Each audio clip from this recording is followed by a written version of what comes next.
जिवंत देव, पवित्र प्रभू येशू ख्रिस्त याच्या नावाला धन्यवाद देऊ.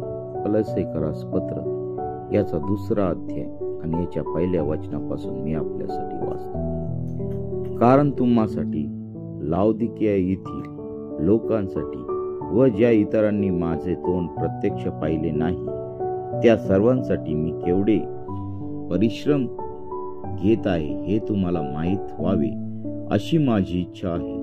ते परिश्रम यासाठी की त्यांच्या मनास उत्तेजन प्राप्त व्हावे, प्रेमाने त्यांनी एकमेकांशी बांधले जावे, ज्ञानाची पूर्ण खात्री ही संपत्ती त्यांना विपुल मिळावी व देवाचे रहस्य म्हणजे ख्रिस्त याचे पूर्ण ज्ञान त्यास व्हावे.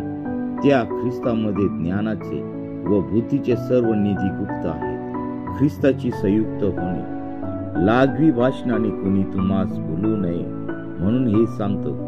कारण जरी मी देवाने दूर आहे तरी आत्म्याने तुम्हाजवळ आहे आणि तुमचा व्यवस्थितपणा व ख्रिस्तावरील तुमच्या विश्वासाचा स्थिरपणा पाहत असून आनंद करीत आहे. तर ख्रिस्त येशू जो प्रभू याला जसे तुम्ही स्वीकारले तसे त्याच्यामध्ये चालत राहा. त्याच्यामध्ये मुळवलेले, रचले जात असलेले, तुम्हास शिकवल्याप्रमाणे विश्वासात दृढ होत असलेले आणि निरंतर उपकार स्तुती करणारे व्हा. वाचलेले वचन दे बापा आशीर्वादित करो.